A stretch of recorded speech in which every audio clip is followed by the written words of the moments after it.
Erik Horne here. A night after the Final Four for the women's NCAA tournament has been set, we are here with Bill Rhoden, Sean Hurd, Mia Berry, and Jerry Bembry, and we are talking about an exciting Final Four to come, an incredible NCAA tournament for the women so far, and everything that has to do with LSU, Angel Reese, Kim Mulkey, Caitlin Clark, and what turned out to be a really interesting game. And it's been an interesting run to this point for numerous teams, but particularly the LSU Tigers.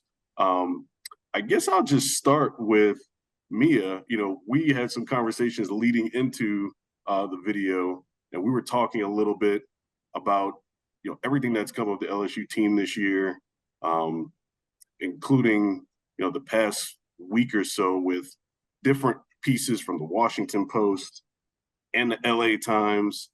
Kim Mulkey kind of going on the offensive about the Washington Post article, which really wasn't as big of a deal as the LA Times article, which had some pretty blatantly misogynistic and racist language in it that ended up being retracted and apologized for. But ultimately, LSU's season ends with a loss to Caitlin Clark in Iowa. I guess I'll start with you, Mia. What did you make of LSU's run to this point, and what did you make of the past week you saw from the team? I would say when this matchup, you have the championship rematch, I was really wondering, would they allow them to play? Both LSU and both Iowa, leading up to that point, they were the recipient of some favorable calls. Like the NCAA script writers couldn't have written it up more beautifully. And when I'm going into the game, I'm like, are they going to let them play? And I actually saw some pretty good officiating, other than the final ticky tack charge against Angel Reese that fouled her out. I think it was a pretty well refereed game. It came down to the offense. You had the nation's number one offense versus the nation's number two offense, and you saw there was no stopping Caitlin Clark. And LSU faltered at the end. Everything we've been saying about them all season in terms of them being one-dimensional, it was exposed. Angel Reese, killer, perfect touch around the basket. But what happens when you don't have a mid-range is that Iowa sags off. They crowd the paint, so it makes it a little bit harder to get those baskets. And I feel like it's everything that we saw from LSU, Iowa last year. They got it. Caitlin Clark couldn't do it all this year. They figured out Lisa Bluter. They figured it out how to stop them at the most opportune time I could think of. They head back to the Final Four. What went wrong for this LSU team? I don't think that they were affected by any of the press stuff that was going on around the team. And Bill, you could speak to this because you wrote about kind of the all the drama that was going on around the team, from Kim to the LA Times article to the Washington Post article. Where do you think this team kind of fell off in this game? I think they were exposed. They killed them on the boards, but they just had no outside game, no perimeter game, and they had no answer for Caitlin Clark. I mean, my concern going into this, there was so much hype. I think all of us could. I don't know if you look at your athletic sports covering history, how many events that were really, really, really built up to be great, how many lived up to the billing? I think you really have to go scroll through your Rolodex. And my concern going into, there was so much hype. There was an LA Times piece. There was a Washington Post. There was this, and the game to me was like you said, it was a good game.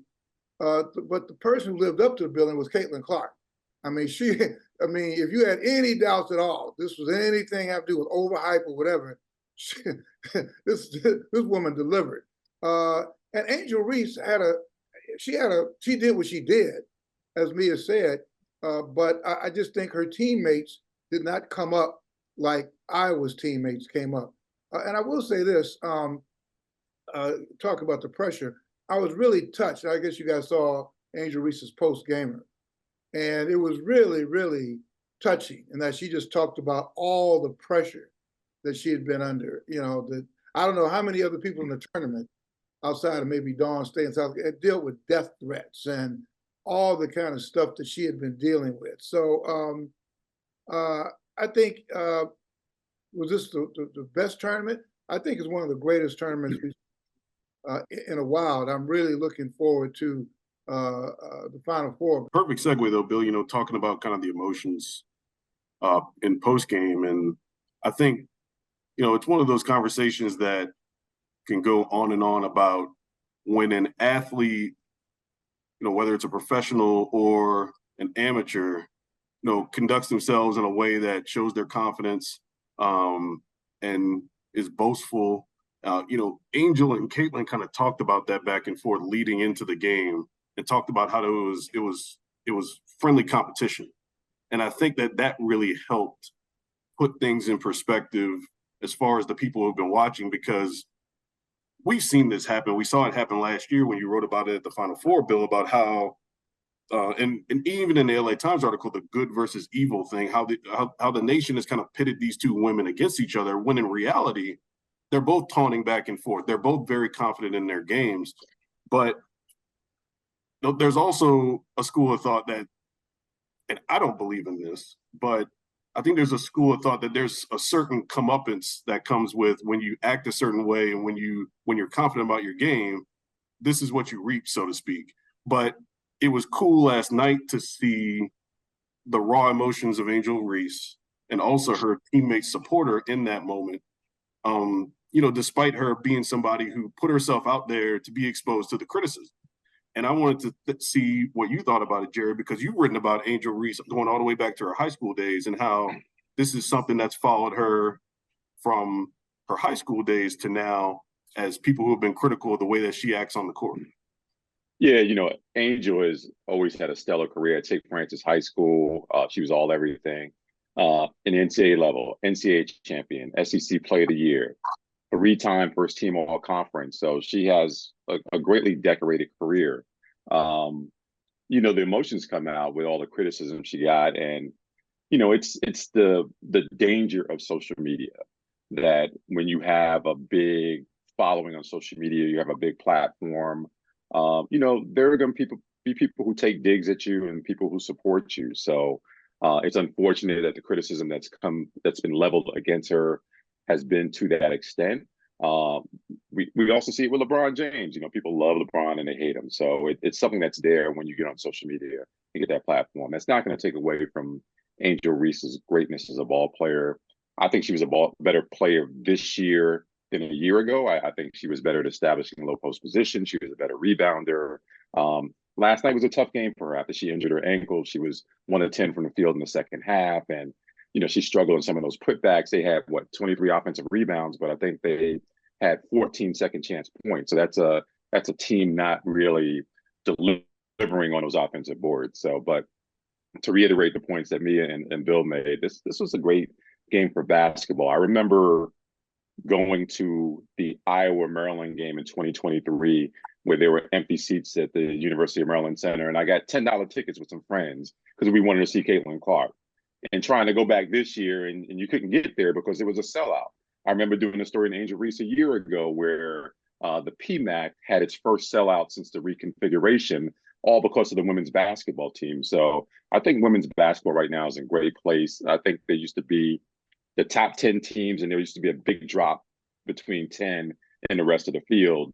I think that gap has narrowed, and I think they're just great matchups. And I think moving forward, we're going to see more of this.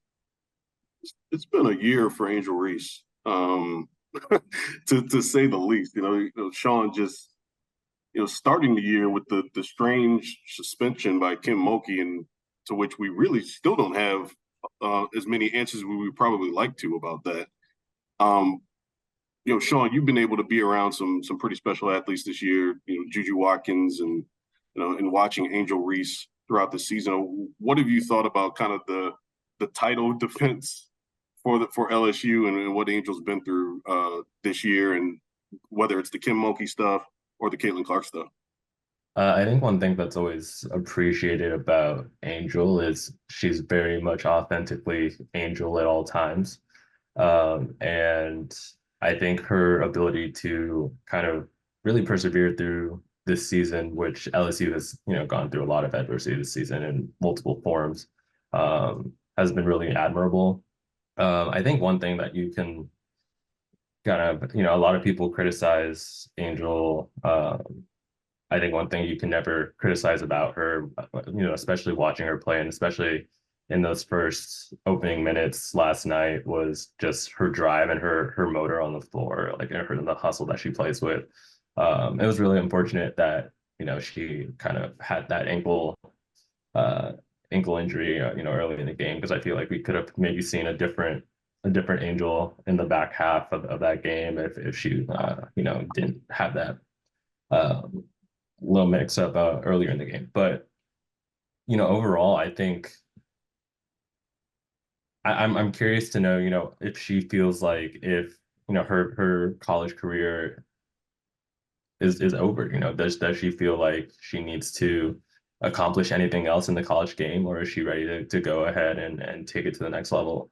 And I think that's the upcoming conversation. For her, obviously, she has a limited amount of time to make that decision now. So we'll see very shortly. Yeah, Mia, what do you think about Angel Reese coming back to college? Do you think that, or what are the pros and cons here? At no point throughout the season that I think Angel would be gone after this season. I felt like her game was still a little bit raw. She's made significant improvements. Jerry mentioned them in terms of her low block presence, her rebounding, but it still comes to that mid range. Usually at this next level, they expect you to have that already. And one thing we've seen about the WNBA, depending on which team you are, you might get that opportunity to develop that shot. You might not. There have been top 3 draft picks cut after year 1 for that lack of development. So if I'm Angel Reese, I would probably come back, polish some areas of my game. You still got a pretty good team coming back. You still have Flage coming back. I believe after last night, Haley Van Lith is also coming back. You still have the freshman, Michaela Williams. They still have a squad. There is still that opportunity to grow, develop. NIL also helps. Her pockets are still looking good right now. So why not come back and develop? That's the pro, that's the con of coming back to LSU. But here's one thing I did notice. After Angel Reese fouled out of that out of the Elite Eight, I saw all of the coaching staff stand up and give her a hug. And that's when I realized, wait a minute, maybe this is her final game. Just the way they reacted, the way everyone stood up to give her hug as she walked off the court. Maybe that was LSU saying goodbye. She still has she still has a day or two to make that decision, but maybe Angel thinks she is ready. She has accomplished a lot. Her name, her face, I don't think you get more name and face recognition than Caitlin Clark or Angel Reese at this point. Maybe she takes the risk and jump. Who knows?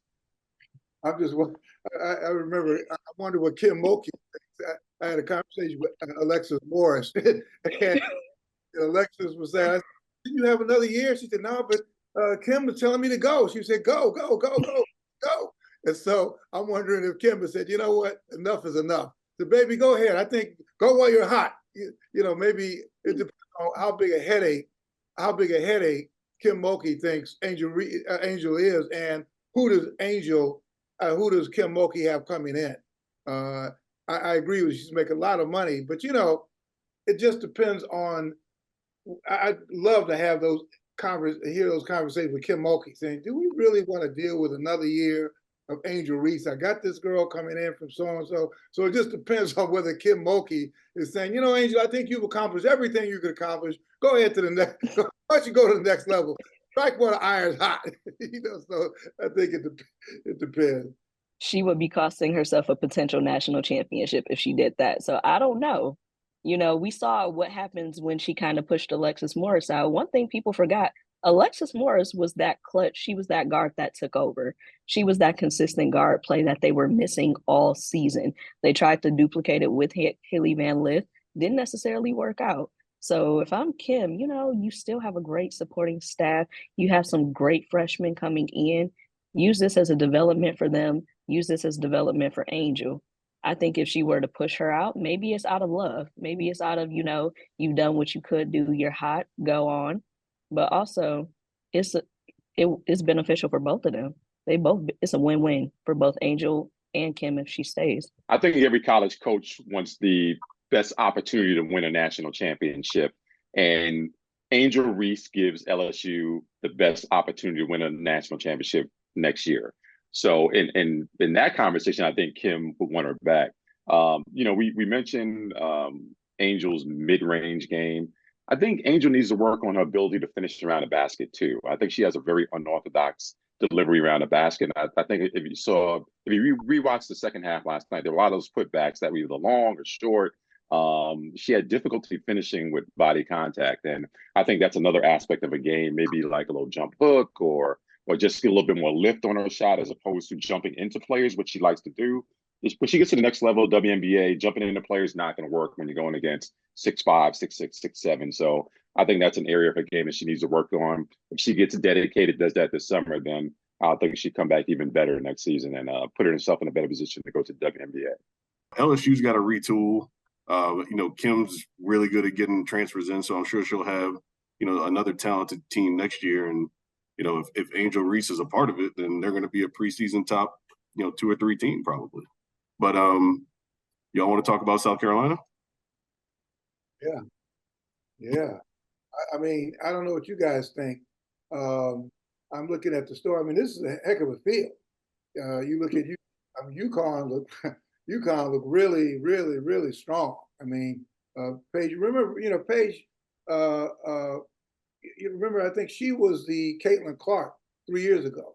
Then she had that tough injury, and I really got to give her a lot of props for coming back. But she looks really great, and I'm really looking forward to the matchups. It's funny, USC kind of had the same problem that LSU had.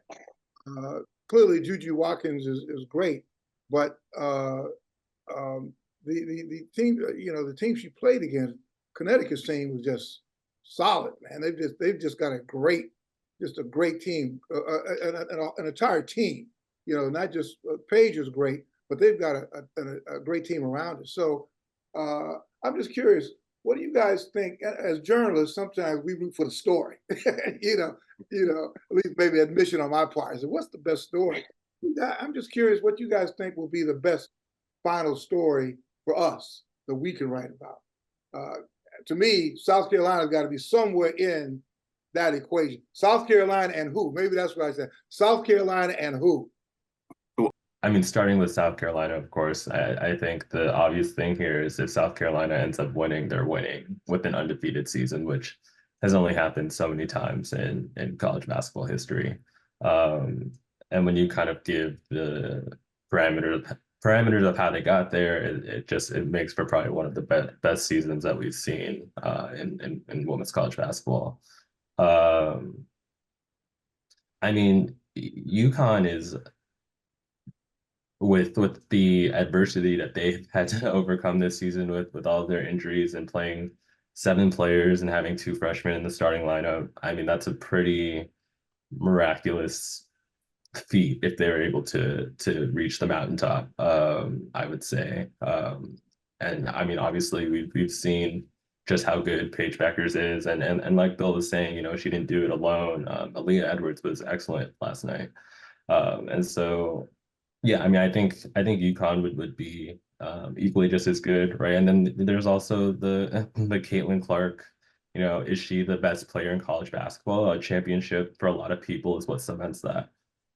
So I think it goes a lot of ways. You can even go all the way down to NC State, right? And they have a really great story as well. I think that one of the stories would be just the fact that Dawn Staley was able to retool after losing so much a year ago and get them in the same position where they're coming into the championship, the Final Four, undefeated as well. But I just want to go to one thing that Sean says that, winning a national championship validates greatness. Caitlin Clark is the greatest player this season, regardless of championship or not. She is so phenomenal and such a joy to watch, and she's just an incredible player. Jerry, how would you rank Caitlin Clark all time amongst the greats? When people have the discourse about Caitlin Clark, they say she's the greatest all times. Do you give her that title if she doesn't win a national championship? Oh, I'm not giving her the title of greatest all time because I've seen Cheryl Miller play, and there've been so many other great players down the line. So I'm not saying all time, but for these last 2 years, there's been no better basketball player than Caitlin Clark. And she had 12 assists last night. It could have easily been 20 had her teammates finish around the basket. So her shooting ability, her pace of play, her toughness. Maybe on a college level she gets in the rankings, but I'm not going to give her that crown. No. Yeah, I mean, greatest of all time, maybe for this generation. But I want to get back to something you guys talked about in terms of Staley.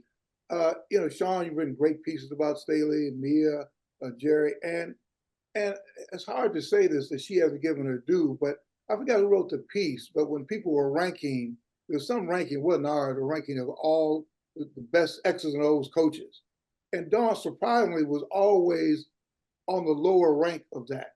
And I don't think she's given the credit that she's due for being an excellent tactician, which is why I'd love to see South Carolina play Iowa, and play, okay, this is like supposed to be the greatest player of all time. And remember, that would be a great matchup too, because Iowa upset them last year, and it was, I know for South Carolina, it was a heartbreaking loss. I would love to see that. And I would love to see South Carolina and their defensive acumen find a way to stop Caitlin Clark. It was kind of one of those things where everybody's coming to see you and they come away talking about somebody else. So I think that would be an excellent showcase for Dawn's coaching acumen, to say, hey, we've got a game. I mean, now it could backfire. We don't have an answer. Yeah, but I would see that. But the difference too, and Jerry, you hit on this really early in the season, and every time I see it now, it's so apparent, is South Carolina's confidence in their three-point shooting is so much better to me than it was last year. You saw it last game with Raven Johnson hitting that three against Indiana, and it was just so clean out of her hand, and it barely touched net. It's like, to me, I've seen a handful of South Carolina games this year at the end of the game where it seems like they execute so much better than they did even last year. And I know that Dawn kind of talks about this and talks about how, they're nervous every game because they're undefeated. But that's kind of a good thing. And I think that they've got good composure at the end of games to where, they're going to be able to see this through. Now, Caitlin Clark, look, this might just be her time, man, because for her to do what she did to LSU last night, and, let's shout out to Haley Van Lith for getting sacrificed by Kim Mulkey. I'm sorry. Flau'jae could have been on it, but Kim Mulkey had to do what she had to do. But, Caitlin Clark was going to get off on anybody, I think, last night, probably, because she was just playing, I think, the game on a different level. But I think South Carolina's got, a different set of players that they can throw at her. And, they've got better shooting than they had last year. And I think, Jerry, you wrote about that earlier in the year, and it's bared out in the way that they played this year. Yeah, Tahina Paopao was the best three-point shooter in the nation. What worries me about South Carolina going to the Final Four is that the last two games against Indiana and Oregon State, they were really shaky in periods in the second half of those games. So I think they need to. There's a lot to clean up going into this Final Four, but that might be, again, what you said, Erik, about their being nervous about being undefeated. I think there's a little added pressure when you come into a big tournament as the team that everybody wants to get.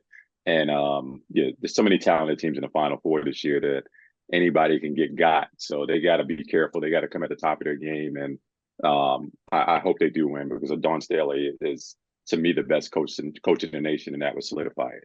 Yeah, as I hear you talking, Jerry, I'm also thinking, as much as I'd like to see South Carolina play in Iowa, again, I think South Carolina UConn game, Gino Auriemma is sort of a legend in the field.